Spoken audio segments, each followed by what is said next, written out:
Muito boa noite, meus melhores cumprimentos àqueles que hoje, sendo quase um feriado no Brasil, né? O jogo do selecionado brasileiro de futebol, ainda assim encontram um tempo para alguma reflexão sobre o nosso tema do direito registral. Quero agradecer a ARPEN em Goiás, o que faço na pessoa do seu presidente, doutor Alain Nogueira, bem como da minha estimada amiga vice-presidente dessa entidade, a Evelyn Valente, por me permitirem utilizar esta página valiosa da ARPEN Goiana aqui no Instagram. Muito obrigado aí pelos votos do meu aniversário. Se bem que, depois de uma certa idade, a gente não sabe se comemora ou se sente mais de perto a tragédia que é a passagem do tempo. Bom, nós vamos para mais uma exposição da nossa série Caminhando pela Lei 6.015, que foi uma série idealizada por uma registradora civil lá do estado do Ceará, como sabem, a doutora Thaís Maria Morcelli de Castelo Branco, que é lá de Trairi, e que teve a feliz ideia de que nós deveríamos, de algum modo, nos aventurar novamente pelos dispositivos todos da Lei de Registros Públicos, porque uma lei tão antiga, uma lei que é da segunda metade do século passado, é uma lei de 73, que entrou em vigor em 76, foi sofrendo modificações pontuais aqui e ali. Essa lei mereceria, da nossa parte, alguma análise, ainda que breve, concisa, para atender assim, a necessidade mais de estimular a memória intelectual e a respeito do que nós já estudamos ao longo do tempo acerca desta normativa. E nós estamos exatamente agora cuidando de alguns artigos da Lei de Registros Públicos que tratam sequencialmente da emancipação, da interdição e da ausência. Na explanação de hoje, nós vamos especialmente dedicar a nossa atenção ao caso, boa noite, doutora Sônia, ao caso da emancipação, que vem prevista nos artigos 89 e seguintes da nossa Lei de Registros Públicos. Muito bem. A regra do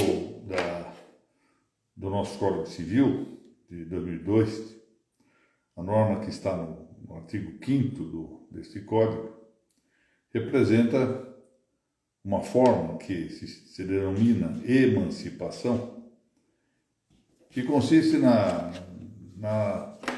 bem lançada conceituação de Cláudio Bevilacqua em uma antecipação da maioridade relativamente à idade prevista na lei para que se alcance a maioridade. O Código Civil de 2002, alterando um critério que se adotara com o Código Civil de 1916, o Código Cláudio Bevilacqua, entendeu que a maioridade, ou seja, a possibilidade de que se exercite de fato, que haja capacidade de exercício ou capacidade de fato da vida jurídica no plano civil, porque nós vamos ter distinções, por exemplo, em relação à capacidade eleitoral, em alguns casos ao problema militar, que essa maioridade se atingiria normalmente aos 18 anos.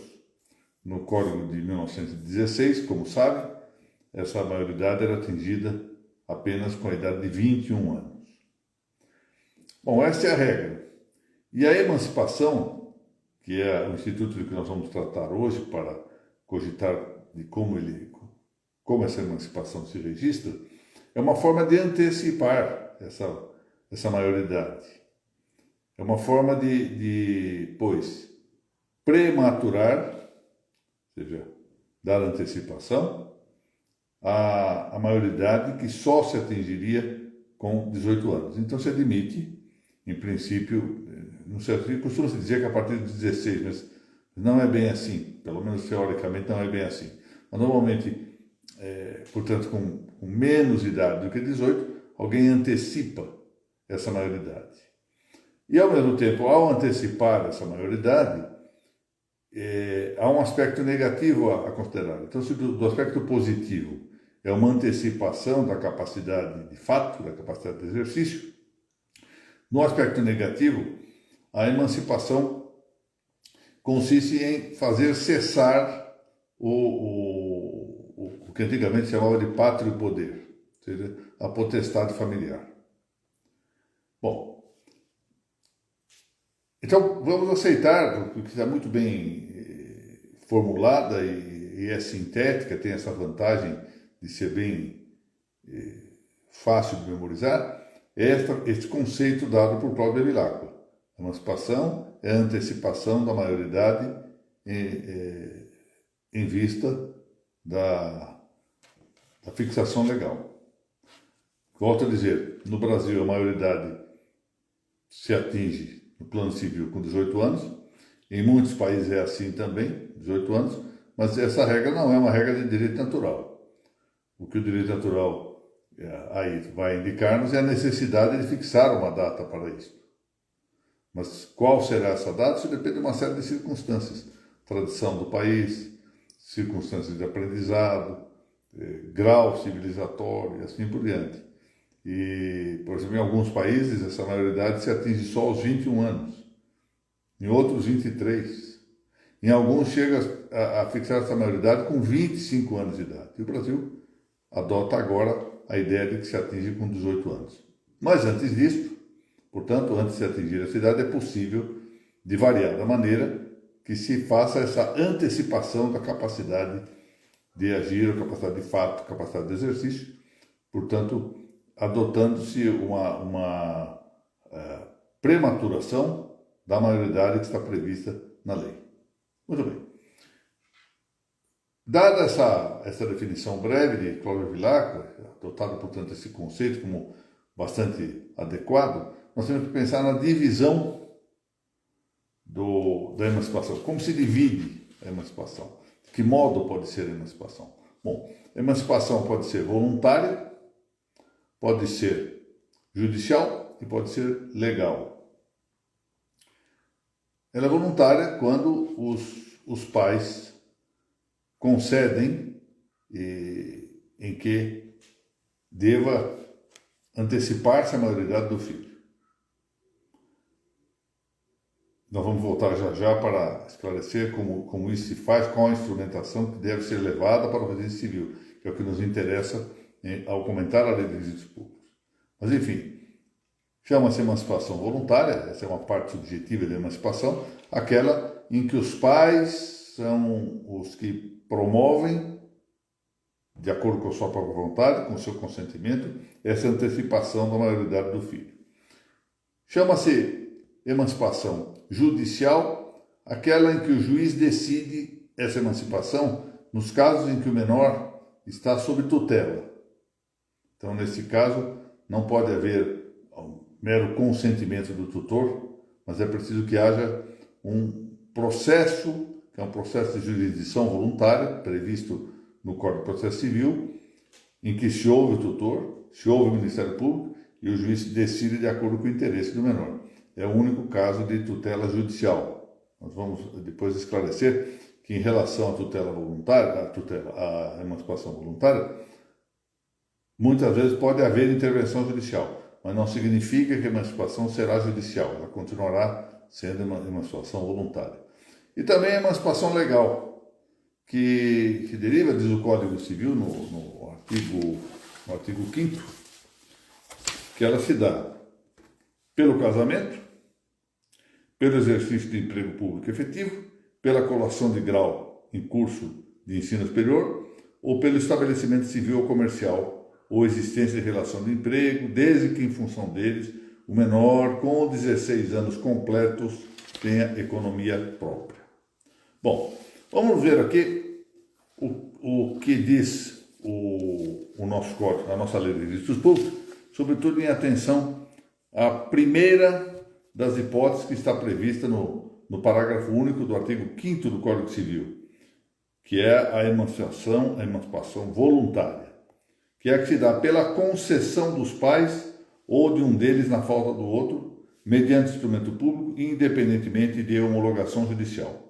Essa é a primeira parte. A segunda parte se refere ao caso da sentença do juiz quando ouvido o tutor, se o menor tiver 16 anos completos. Bom, note-se então que a hipótese que o Código Civil indica é de que seja um ato de concessão dos pais, ou seja, não há direito do menor no sentido de exigir a emancipação. Nenhum menor pode, nessas circunstâncias, exigir dos pais que os pais o emancipem. Isso é uma concessão dos pais. Mas pode dar-se o caso de que um deles falte. Bom, o que ocorre quando um deles falta? É preciso ver que tipo de falta é. É a ausência provada? A morte? Bom, isso é fácil de resolver. Pode dar-se o caso, entretanto, de que não seja isso, ou seja, um deles se recusa.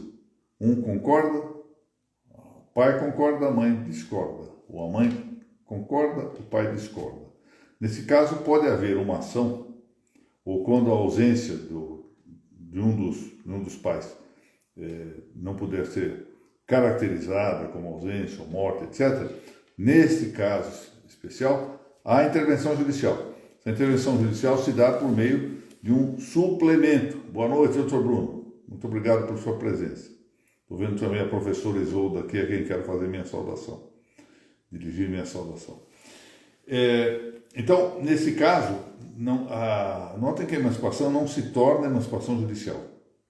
Ela continua sendo voluntária. O que faz o juiz é, se ele deferir a pretensão emancipatória que está sendo feita, é suplementar a vontade daquele que discorda de emancipar o filho. Isso pode, muito obrigado, doutor Bruno. Pode haver realmente isso, ou seja, um concorda, o outro discorda, que o juiz deve verificar o que é melhor. O que é melhor para quem? Qual é o critério que deve sempre inclinar o juiz nesses casos? Bom, ele deve verificar o que é mais interessante para o menor. Pode dar-se o caso, como ele faz isso? Ele vê isso de modo vário. Por exemplo, manda fazer um exame psicológico do menor para ver se ele tem condições de emancipar-se, condições psicológicas, examina a situação econômica do menor também, examina se os pais não estão querendo com isso pode muitas vezes ocorrer, é lamentável que seja assim, mas estão querendo prejudicá-lo do ponto de vista econômico. Por exemplo, imóveis que estejam clausulados até eventual maioridade do menor, eles antecipam isso para tirar as cláusulas do imóvel, etc. Então, cabe ao juiz examinar isso. Então, nesse caso, se o juiz entender que a hipótese é favorável à emancipação, o que ele faz é suplementar a vontade. A emancipação não será judicial, ela continua sendo voluntária, mas ele suplementa a vontade. E aí o que ele faz? Bom, ele expede faz uma decisão, expede lá o título que for, isso é muito variado. Há juízes que expedem carta de sentença, outros que expedem mandado. Então, do ponto de vista legal, o correto seria que, de posse dessa decisão, o interessado se dirigisse a um cartório de notas e ali fizesse uma escritura e o pai que suponho se tenha o posto, ou a mãe que tenha o posto, tem a sua vontade suplementada pela decisão judicial. Então faça a escritura, faça o instrumento público, que a lei se refere, é a escritura notarial. Em qualquer caso, o instrumento público não precisa ser homologado. Havia uma certa discussão se, em vista da relevância do tema, da importância da emancipação, etc., não só do ponto de vista do menor, mas também do ponto de vista social, porque isso podia esconder algumas formas para tentar fraudar, por exemplo, em matéria de dívidas contraídas pelo menor, por atos ilícitos, etc., que o juiz precisasse homologar esse instrumento público. Não, a própria lei deixa claro que não há necessidade de homologação judicial. Santo Antônio de Goiás, muito bem, doutor Paulo Roberto Vieira, muito obrigado por sua presença aqui. Então, o que faz é simplesmente feita a escritura, resolve-se o problema, se apresenta no cartório de registro e isto vai permitir que se faça a inscrição. Mas o que se tem também admitido, embora não esteja propriamente de acordo com a lei, mas se tem admitido muitas vezes, porque a lei fala em instrumento público, o Código Civil, e o fato é que o documento, doutora Mônica Della Vecchia, muito boa noite, o instrumento público também abrange o título judicial. Embora a lei parece que levasse aqui a melhor compreensão do que o instrumento público referido nesse inciso 1º do parágrafo único do artigo 5º do Código Civil seja a escritura notarial, nada impede que, alargadamente, já com a própria, por exemplo, uma carta de sentença ou uma cópia autenticada de todo o processo judicial em que houve o suplemento da vontade do pai ou da mãe discordante da emancipação, leve esse próprio documento e o próprio registrador qualifique positivamente e assim se registre. Mas volto a dizer, o ideal é que se faça escritura tabelicoa. A segunda parte é a sentença do juiz quando deve ser ouvido o tutor, é o caso de tutela. Então, nessas circunstâncias, há necessariamente processo judicial. O tutor não pode pedir emancipação. Ele é citado no processo de emancipação. Bom, então vamos lá, como é que posta essa documentação? O que faz o interessado é, agora seguir, vamos para a lei de registros públicos, o que faz o interessado? Artigo 89. No cartório, diz o artigo 89, do primeiro ofício ou da primeira subdivisão judiciária de cada comarca, agora alguns chamam de serviço, isso aqui a designação é variada, mas não importa. É o cartório do primeiro ofício ou da primeira subdivisão judiciária de cada comarca.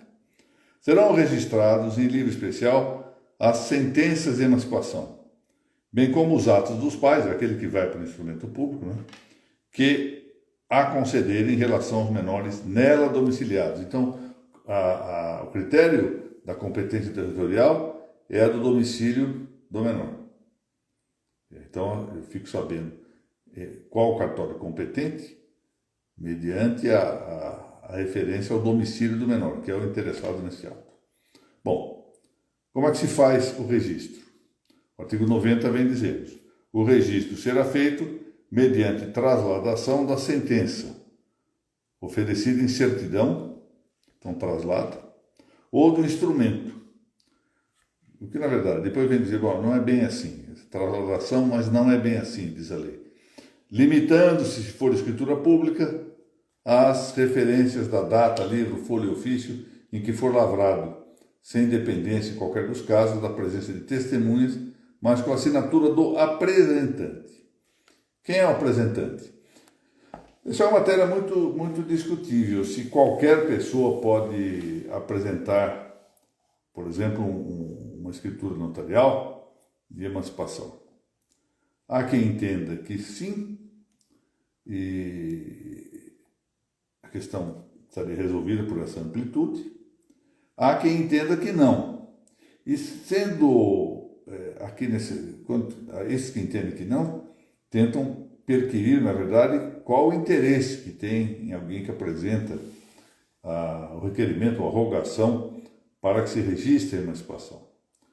Porque é uma situação interessante. Poderia ser o próprio menor, se for o próprio menor, nesse momento ainda não está bem, como nós veremos, porque não se produziu o efeito da emancipação.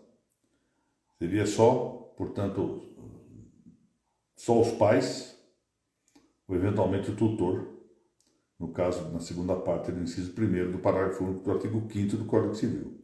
Parece que uma vez que haja um instrumento público relativo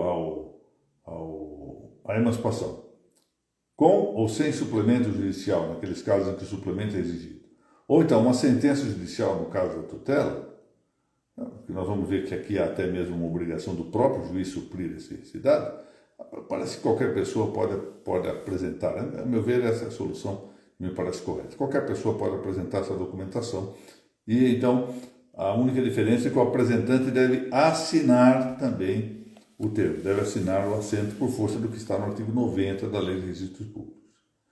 De que o que deve fazer parte desse assentamento? A data do registro e a data da emancipação.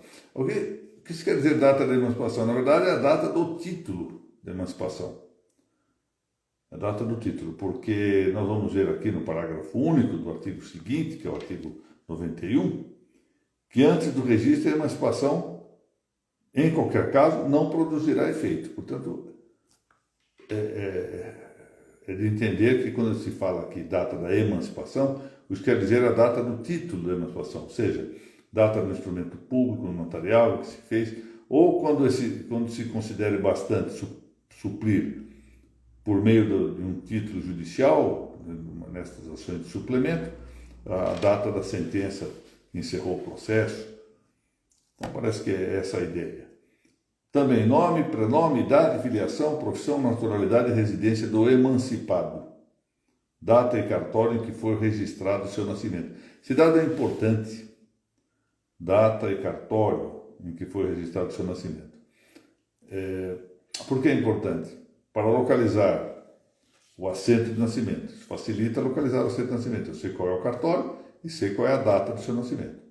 Por que isso é necessário? Porque é para o assento de nascimento que deve ser encaminhada depois a comunicação do registro da emancipação no primeiro ofício do domicílio do emancipado, porque deve ser anotado no assento de nascimento esse novo status. Porque para a prática dos atos em que houver necessidade de prova da emancipação, cabe que se apresente a certidão de nascimento, certidão do termo de nascimento. Também o nome, profissão, naturalidade e residência dos pais ou do tutor. Está feito o assento. Aqui está o 91. Quando o juiz conceder a emancipação, se é aquele caso do juiz, aqui é o caso da tutela, né? Caso da tutela. É o único caso de emancipação judicial. Volto a dizer, sim, parece que sim, exatamente. Qualquer pessoa pode levar a registro para que, depois do registro, se produzam os efeitos da emancipação. Qualquer interessado. Pode haver, por exemplo, alguém interessado que seja credor seja querendo fazer um negócio com o menor. Suponha que, vamos supor assim, doutora Mônica, o menor tem um imóvel, esse imóvel vai ficar sem uma cláusula que impedia a sua alienação a partir do momento em que ele atingir a maioridade. Os pais concordam com isso, não há nenhum inconveniente, o menor também está de acordo, está tudo em ordem, e sai a escritura notarial dessa emancipação. Só que a partir daí, o menor não se preocupa em buscar o registro dessa emancipação, os pais do menor não se preocupam, e quem está preocupado é aquele que quer adquirir o imóvel, até porque muitas vezes já se fez aqui um negócio de gaveta. Então, olha, vamos resolver esse assunto. Sem contar que pode haver também situações em que se faça de maneira... Eu me lembro da história do bom samaritano, que é aquele que acha o título de compra e venda do imóvel na rua e leva a registro. Na Espanha isto é terminantemente vedado. No Brasil não há norma que proíba. É discutível que não possa um interessado promover esse registro. O título está pronto. E haverá mesmo, veja que esse artigo 91 produz dá uma hipótese que parece que leva a fortalecer essa ideia de que qualquer um poderia levar o título para registro. Poderia apresentar, porque a lei fala quem é apresentante. Olha o que diz o 91. Quando o juiz conceder a emancipação, eu volto a dizer, a única hipótese é a hipótese em que o menor seja tutelado. A outra hipótese de suplemento judicial, da vontade de um dos pais do menor, essa hipótese não é de emancipação judicial, ela é emancipação voluntária ainda. Quando o juiz conceder a emancipação, deverá comunicá-la de ofício ao oficial do registro. Isso quando dos autos em que ele decidiu não houver notícia de que esse ato tenha sido realizado dentro de 8 dias. É interessante isso, porque dá-se o fenômeno de que o próprio juiz é o rogante, é o rogador aqui. Ele é que é o apresentante. Ele comunica, mas na verdade ao comunicar ele está indicando que deve ter feito o registro. Então vejo que o próprio juiz atua suplementando uma atividade que poderia e pode ser também de outros, tanto é que ele aguarda 8 dias para verificar se houve ou não já a prática do ato. Isso, eu penso que, aliás, eu aproveito aqui para fazer um parêntese, desculpem, as discussões de registro são infinitas, né? Parece que são intermináveis, um assunto puxa outro. Vamos antecipar uma questão de registro de imóveis. Com o sistema de registração eletrônica, reparem como os cartórios de imóveis têm recebido os títulos judiciais diretamente remetidos pelos cartórios, pelos ofícios judiciais. Com que, em rigor, a rogação não está sendo feita por um dos interessados particulares desse registro. Antigamente alguém pegava uma carta de sentença, por exemplo, de uso capião, onde tinha o caso, uso capião judicial. O interessado apanhava a carta de sentença ou um mandado no cartório judicial, ia lá na filinha, antigamente tinha fila, né? Fila física, né? Na filinha do cartório de imóveis competente, ou então, hoje seria a fila eletrônica, né? Entrava na fila, entregava e lá constava do lançamento no protocolo, apresentante, fulano de tal. Hoje em dia esse documento vem eletronicamente remetido pelo cartório. E só por ficção nós vamos ter que fazer acho que a construção de futuro será no sentido de que o interessado requeira esse ato para o juiz da vara e o juiz determina que se encaminhe, e esse interessado que pediu passa a ser o apresentante do título no cartório. Isso tem evidente importância, porque o que se considera de relevo nessas circunstâncias é que a devolução do título com eventual qualificação negativa, ela tem que ser cientificada a alguém. E o que tem ocorrido nesses casos em que o juiz remete diretamente por via eletrônica é que o cartório devolve para o próprio juiz. Isso já vem gerando algumas intempéries, por assim dizer, no relacionamento entre o judiciário e os cartórios, porque o juiz entende aquilo como uma recusa pessoal e não como não atua em nome de terceiro. A doutora Mônica fala aqui que as partes autorizam o expressamente tabelião levar o título ao registro. Bom, sabe, doutora Mônica, isso em alguma parte do país às vezes tem sido mal considerado. Eu me lembro que acho que é um excesso. Alguns diziam antigamente, isso quando eu estava ainda na assessoria da corregedoria, muitos anos atrás, em Nilo Tempore, diziam que isso era uma atitude despachante do notário. Não me parece que seja. Mas então em alguns lugares isso não se concede. Mas em todo caso, autorize ou não, expressamente, caiba ou não, alguém tem que levar. Alguém tem que levar e tem que assinar como apresentante. E a questão se põe do mesmo tamanho. Quem é que pode pedir? Todos? Qualquer um? É a questão que é de discussão. Bom, aqui nós vemos nesse 91 essa hipótese em que o juiz comunica, portanto, de ofício, e nessas circunstâncias, efetivamente, ele atua fazendo a rogação. Agora, reparem, esse parágrafo único é de uma importância central para o que nós vamos agora indicar. Antes do registro, a emancipação, em qualquer caso, não produzirá efeito. Em qualquer caso. Nós já vimos aqui. Emancipação voluntária, emancipação judicial, que são as do inciso 1º do parágrafo único do artigo 5º. Bom, as demais hipóteses, né? 2º, 3º, 4º, 5º, são emancipações legais. Muito bem. Primeira hipótese, inciso 2º, do parágrafo único do 5º do Código Civil, casamento. Segunda hipótese, exercício de emprego público efetivo. Terceira hipótese, colação de grau em curso de ensino superior.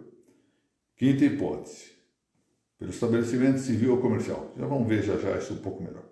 Bom, claro que uma vez ocorrido o fato do casamento, e aqui o que se deve pensar é que se trata do casamento civil ou pelo menos religioso com efeito civis, mas isso já devidamente levado a registro, há uma prova plena de que com o casamento se dá a emancipação.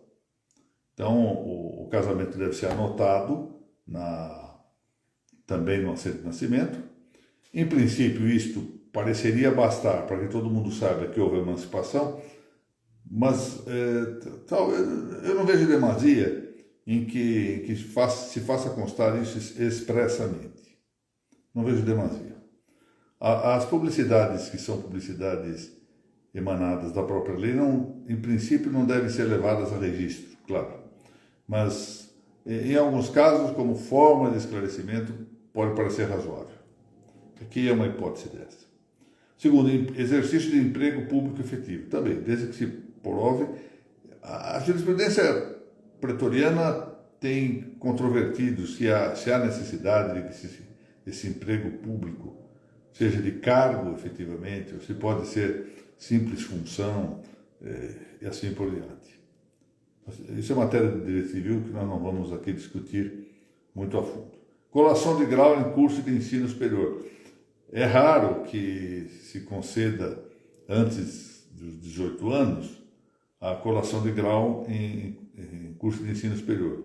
Mas eu já tive, por exemplo, na minha Câmara do Tribunal de Justiça, uma discussão de um jovem com 14 anos de idade que queria cursar a faculdade, tinha passado no vestibular.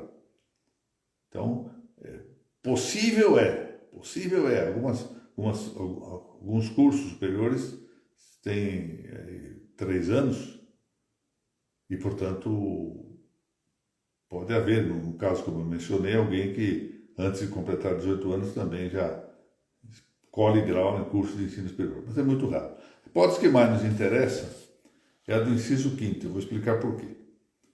Ali está dito que dá-se a emancipação, ou seja, cessa a incapacidade, concede-se, portanto, a capacidade de fato de exercício com antecipação, pelo estabelecimento civil ou comercial, ou pela existência de relação de emprego, desde que em função deles, essa é a parte que nos interessa, o menor com 16 anos completos tenha economia própria.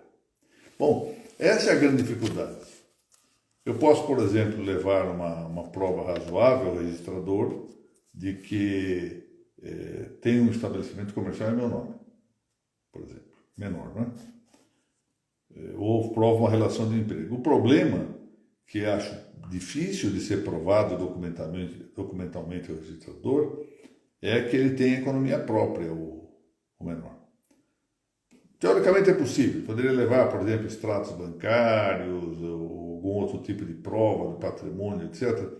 Mas é sempre um pouco duvidoso. E nesses casos, para esses casos, vale a via judicial para que a prova correspondente se produza. Então, o que faz o juiz? Ele examina se de fato há um estabelecimento civil ou comercial que o menor esteja exercendo, ou essa relação de emprego, ele julga isso, e em segundo, julga-se em função disso, porque esse é o problema, não basta provar que tenha valores, que tenha patrimônio, porque esse patrimônio pode não ser correspondente a esse exercício em estabelecimento civil ou comercial, relação de emprego, porque precisa, em função deles, diz a lei, o menor tem economia própria.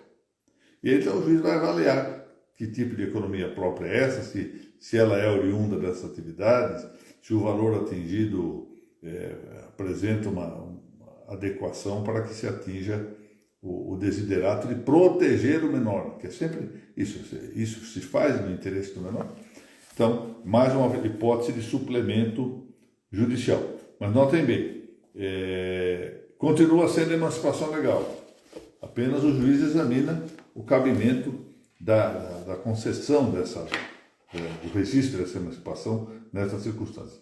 E se o registrador se nega, por exemplo, a praticar o registro da emancipação, o que pode fazer a parte? Bom, pode fazer aquilo que qualquer um que tem um registro denegado, pode fazer. Requer a suscitação de dúvida. Ou, se preferir, entra com algum remédio na via jurisdicional. O que pode ser esse remédio? Um mandado de segurança, uma ação de obrigação de fazer. A ação de obrigação de fazer é um terror, porque pode render condenação em honorários. É uma coisa que o mandado de segurança e a dúvida não ensejarão, mas a ação de obrigação de fazer, sim. Só que é pouco provável que ela tenha êxito. Será preciso uma prova muito segura para que o advogado se proponha a promover esta ação. Mas às vezes pode ocorrer, né? Às vezes pode ocorrer. Especialmente eu vejo, porque o mandado de segurança seria mais expedito do que o processo de dúvida. E teria a vantagem de ser um remédio que atrairia a coisa julgada material, coisa que a dúvida não se beneficia disso. Às vezes a negativa é tão manifestamente equivocada que se justifica, por exemplo, a via mais expedita, mais rápida da segurança do que o processo de dúvida. Isso depende muito da estratégia do advogado, das circunstâncias aqui e ali do caso para justificar isso. Em todo caso, o que importa considerar é que todas essas hipóteses de emancipação são suscetíveis de registro. Alguns andaram sustentando há algum tempo que as emancipações legais não precisariam ser registradas exatamente por serem legais. Mas não, há necessidade de conhecimento de terceiros. Há necessidade. Portanto, e a própria lei diz, vou ler aqui de novo, antes do registro, a emancipação, em qualquer caso, não produzirá efeito. Muito bem. E com isso nós terminamos hoje a nossa exposição deste dia 24 de novembro, não é? 2022, da nossa série Caminhando pela Lei 6.015. Eu não poderia terminar aqui a nossa pequena explanação de hoje sem dizer-lhes da excelência que foi eu tinha mencionado aqui em exposição anterior que haveria um congresso lá em Curitiba, patrocinado pela Noreg Brasil e a Noreg do Paraná, e também pela Academia Paranaense de Direito Notarial e Registral. E foi um congresso realmente magnífico. Muitíssimo bem organizado, num local esplêndido, lá o Castelo do Batel, com um traço pessoal magnífico, de elegância, de